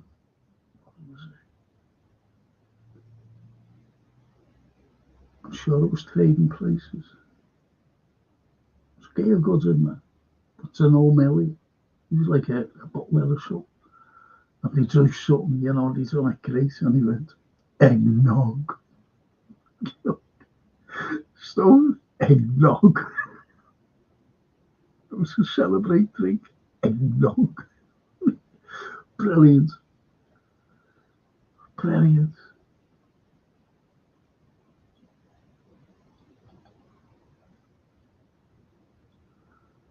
Mark Simons. Red Beatty was the squeal. Oh, yeah. Deliverance. There's a fella named Jackson Hinkle, and I don't like this fella. I used to subscribe to him, and alternative news, and he always spoke what I wanted to hear. And anyway, Yank, and he once he just out the blue, I'm sitting there listening to him, and then he just changes tact, and out of nowhere, he just said, and as far as England is, they're a nation of inbreds. He said, England, what's there? I wouldn't go to England. What's there? It's just there. That's what he said. I thought, you prick. But he fucking loves himself as well. He's always like touching his hair. He's only a young fella. He's only in his mid-20s. Fucking fuming I was.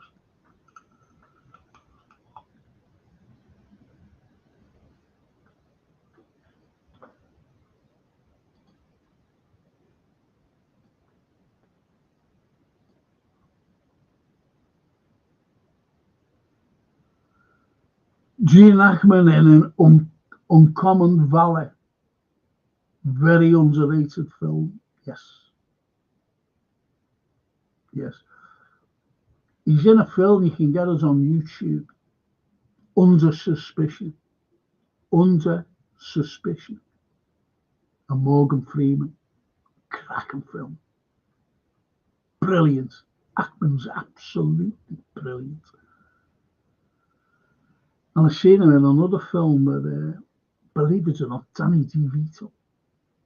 Danny DeVito's a boss of a mob.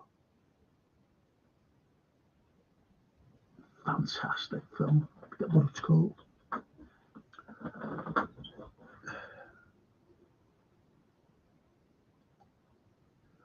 Elmo. Pete Postlethwaite was very underrated British actor born in Warrington.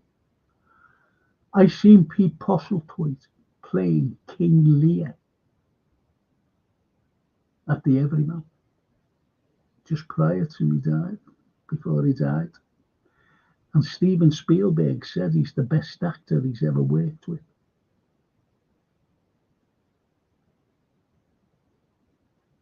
How about that? Pete Postlethwaite. Mad name that though, was it? What would you think? He just called himself Pete Waite. Pete Postlethwaite.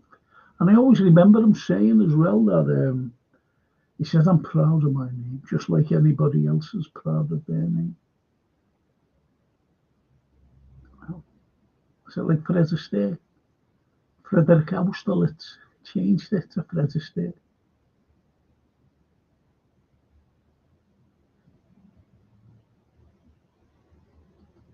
That's me. Watched Absolute Power the other week. Hackman and Clint. Brilliant film, isn't it? Where the Hackman plays the president. And Clint plays a thief. Brilliant, says the black and white boy. Yep. Brilliant film. Good shout that.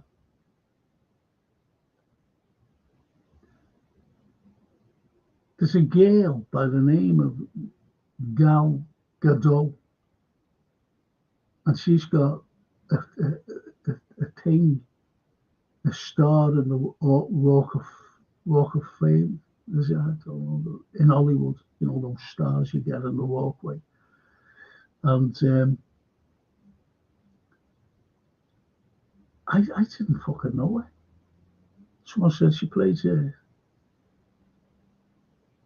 Wonder Woman. And it was fucking shocking. But you know what she was in? The IDF.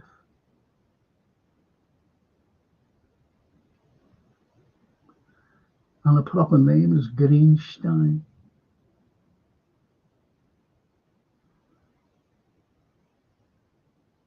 And there's the likes of Gene Hackman. So you've got to, I'm not saying win awards, but you've got to be up for so many awards, and you've got to be like in the acting game for at least 20 years. She's just come into the acting game. And people will say she's a bad actor. Didn't fucking know it. I don't know who she was. I thought she was a singer. And anyway, it's been smashed up because she was in the IDF.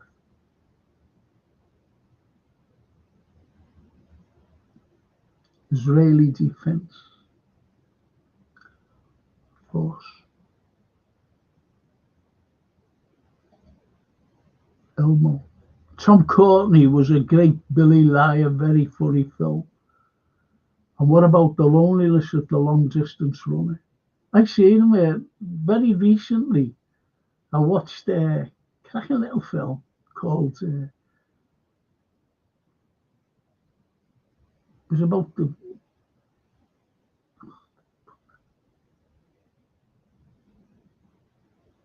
What job was it? About a bank job, and he was in there. One of the thieves.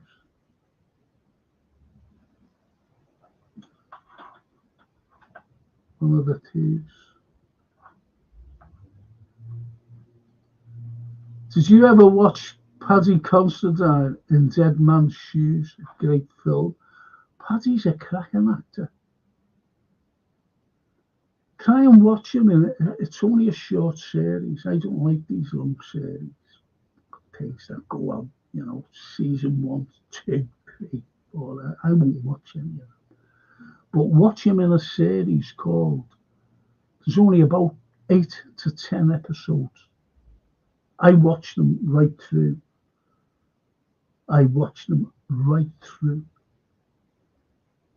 Jason Bateman.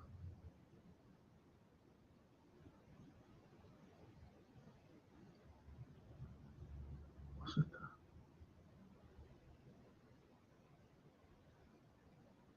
Yeah. Called The Outsider. Watch it.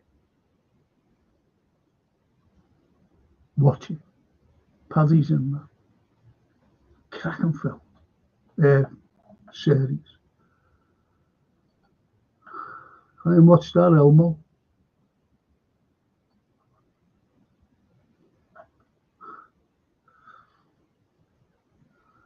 The vlogs.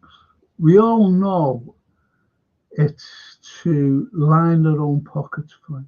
A big bonuses, and to send money elsewhere to make themselves look good and powerful while using kids and disabled to get that money for their own gain. Yes.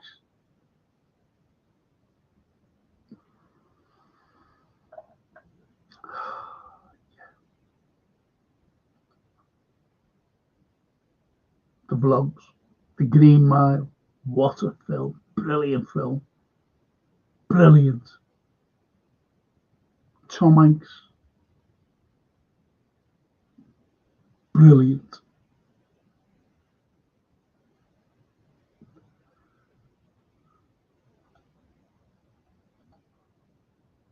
Frankie, says Daryl. Fences are that. I make these things up. I don't know how to change my name on it, things. Elmo. Did you ever go to the Abbey? No. Oh, I did once, yeah, with an ex-partner. Yeah, I did. What did we go to? A fucking film. He said, will you come to pictures with me, please? I went, what is it?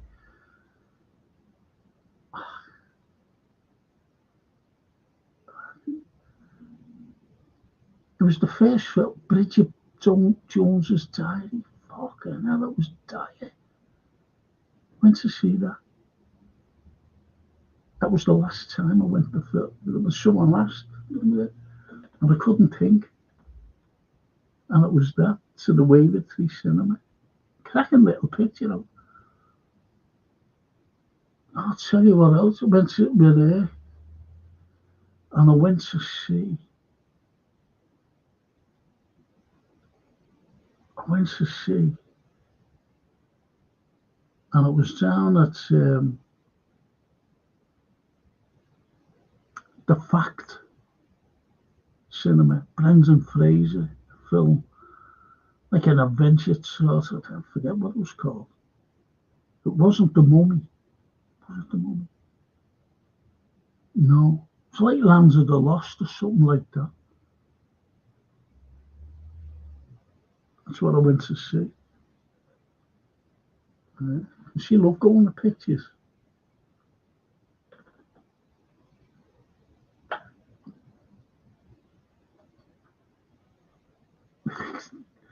I said, did you like that? She said, no. It was a 3D film. I forget it. 3D? She said, no. I said, just like you did, like Bridget Jones's Diary. I said, no.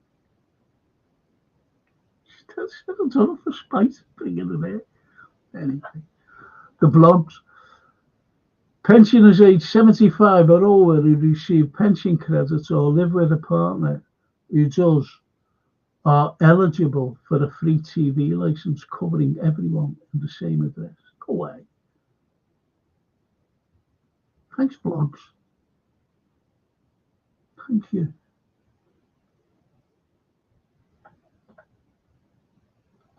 The blog says, just found that, Frank, online. Is that about the pensions and the TV license?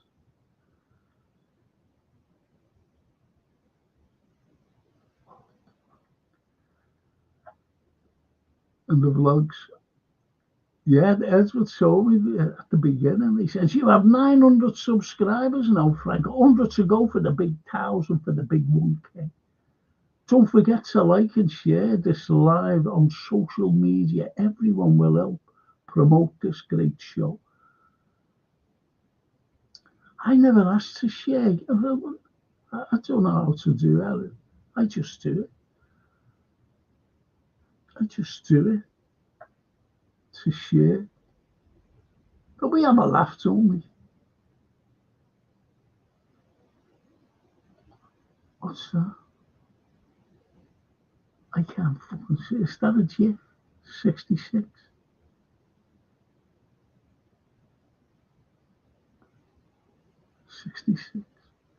I don't know what you mean, King, honestly. Sorry, mate. I can't see them GIFs, you see. GIFs, whatever they're called. Is that a rat? Oh, shit, yeah. Trent.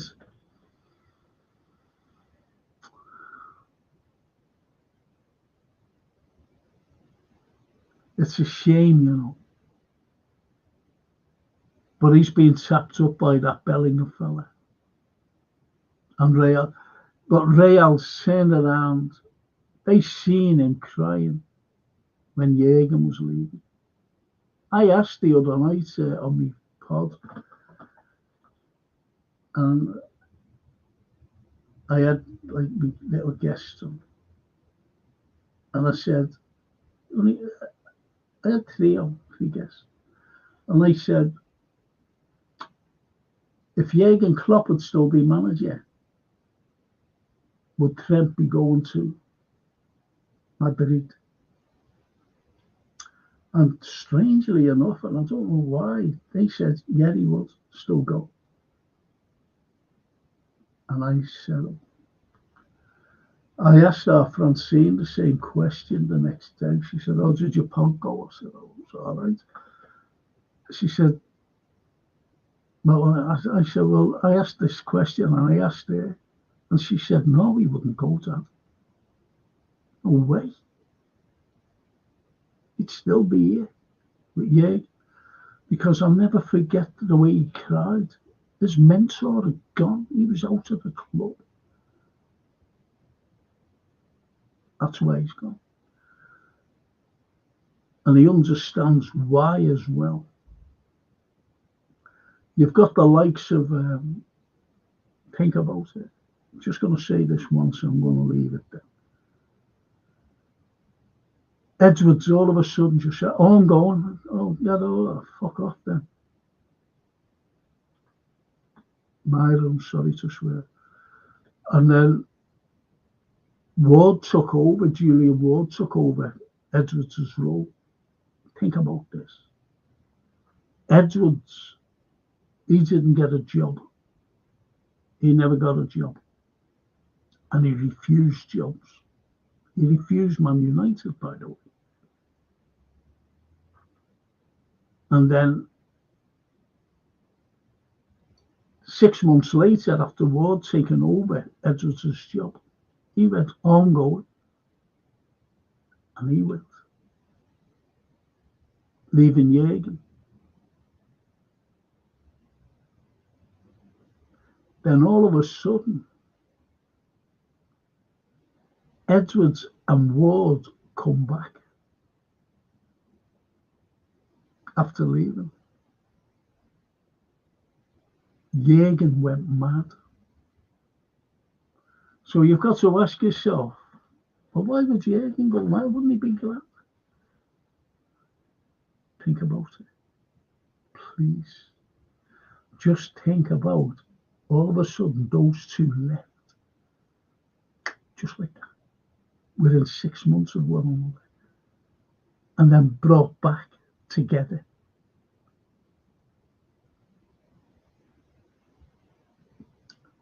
Think about that. Let you come to your own conclusions.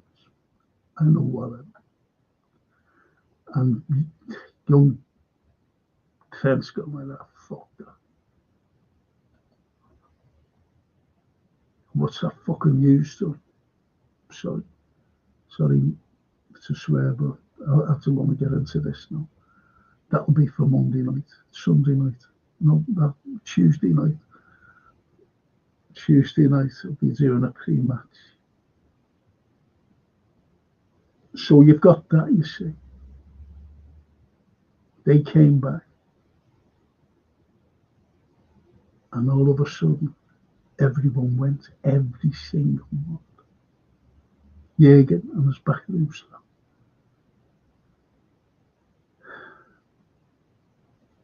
The vlogs. Do you watch F1, Frank? I recently got back into it. It's brilliant. Used to watch it years ago. My favourite was Michael Schumacher. Such a shame what happened to him. Can't even talk anymore after this accident. Yeah. Brain damaged. Crashing into a tree. Liam Neeson, you know, the actor, his wife, one of the Redgraves. I always get mixed up with the names, so I'll just say one of the Redgraves. Great actress as well. Bang into a tree. Killed. Sonny Bono. They say you're too long. I don't care with you. I can't go on. I went the chair into a tree. Killed. Skiing. Dangerous sport. Skiing. I was only was watching this thing and you know, like the internet and a young fella, 17, the other day killed in an avalanche.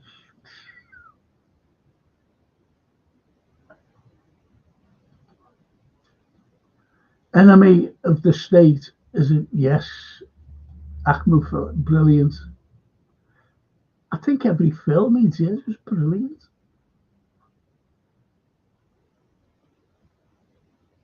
Enemy of the State, King. Great actor. That's superb news about Mo Salah, says Christopher. I'll catch you up later. Have a good weekend, everyone. Clocks go forward tonight. Up the Reds.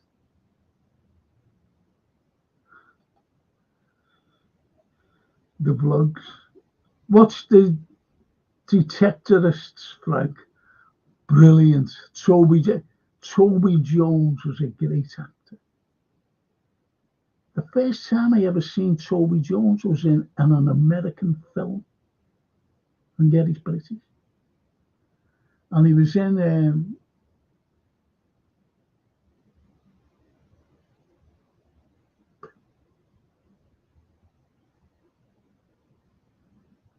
I like Frank Darabont as a director, and it was called The Mist. Toby Jones was in The Mist. I mean, in the film The Mist, he wasn't in The Mist. And it's a cracking film. I liked it. Science fiction. The Mist. Stephen King. I don't like Stephen King as a person, by the way. But that's another thing. But anyway, Stephen King's The Mist. Good. Toby Carvey, then, 'Cause I'm Starving. Toby Jones was about to say Toby Carvey. 'Cause I was starving.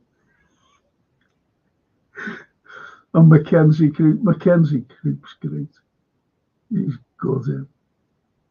I only watched him the other day in the Nick Cage film. Mackenzie Croup. It was about Crusaders. Ron Perlman and Nick Cage were with Crusaders, and they decided they had to leave because they ended up killing. Sorry, what's going on today? They were killing people, civilians. This young girl, they just stole,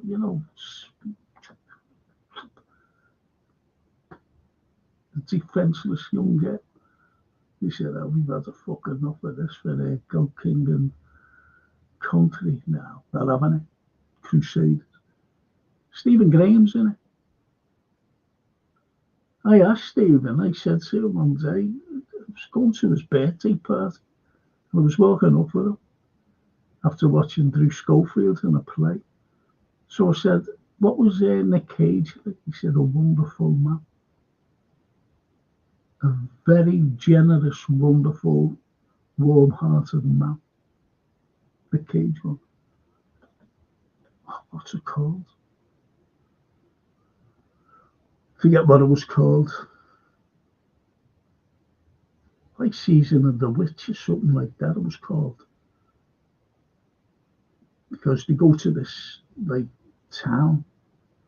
There's a witch there, she's going to be tried.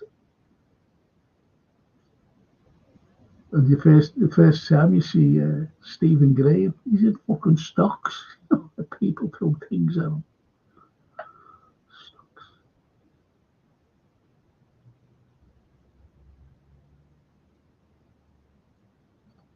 Sorry, Frank meant Trent. That before. I think he would have stayed if Klopp, yeah, definitely. Edward, they defo fell out with Klopp. There was more to it than that, though, Edward. There was more to it. I'll tell you for why. FSG, think about it. 2 of them leave within 6 months. Then they return.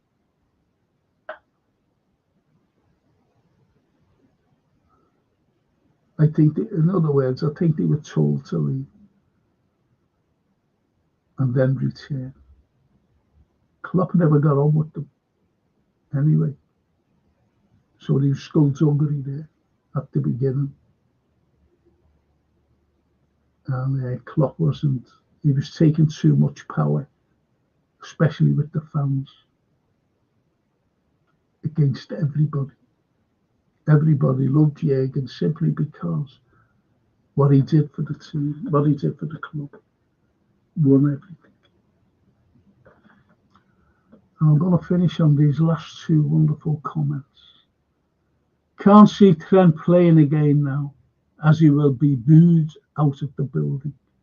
But yes, let's keep this till Monday night. No, it's on Tuesday. I'm doing my history show on Monday. I brought it forward because I normally have it on a Wednesday, but I'm having it Monday night, my history show. I'm having the pre-match on Tuesday. I'm doing a watch-along on Wednesday, and then after that it'll be the post-match. So thanks to the blogs and the King. All this is on the owners, in my opinion, but I still can't forgive Trent for leaving on a free. I'd love to go on about that. We'll discuss it.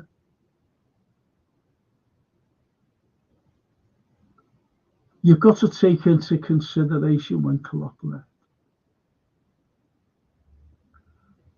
And as soon as he was broken-hearted, this is what you've got to think of. He got, okay, there was yours, laughing. He got rid of, how can I say that? It was like his dad leaving. It's like a little boy, you know, if you're leaving the household, and little boys crying, I want my dad. That's what he was like. He was nurtured by Jürgen. Jürgen brought these players in. Someone tried to say that Edwards brought in Ali and Virgil. Fucking didn't. It was Klopp who said, we need these. That's why they sold Coutinho. But anyway, we'll discuss all that on Tuesday.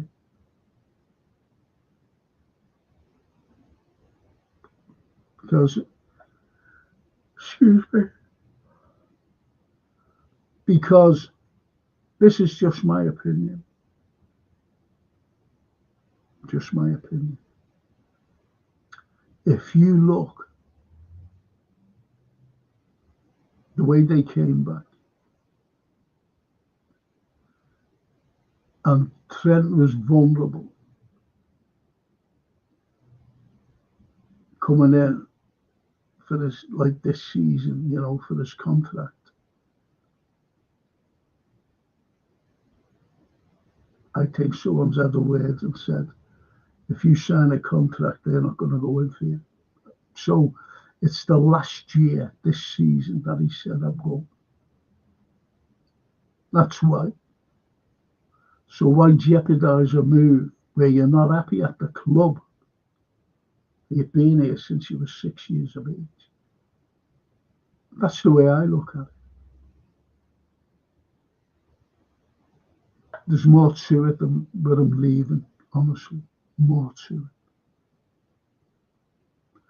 And on that note, thank you for joining me today, this morning. Being on about 2.5 hours. I don't think we discussed many films, did we? But anyway, thank you so much for keeping me company, every one of you. And I'll see you all Monday. No, not you all, because I know that you all, some of these like history, but I've got my history show Monday, got me football pods on Tuesday. And thank you so much. Love you all. Have a great weekend. And have a good Mother's Day as well with all your families. Ciao. Ci vediamo. Lunedì. Lunedì 6.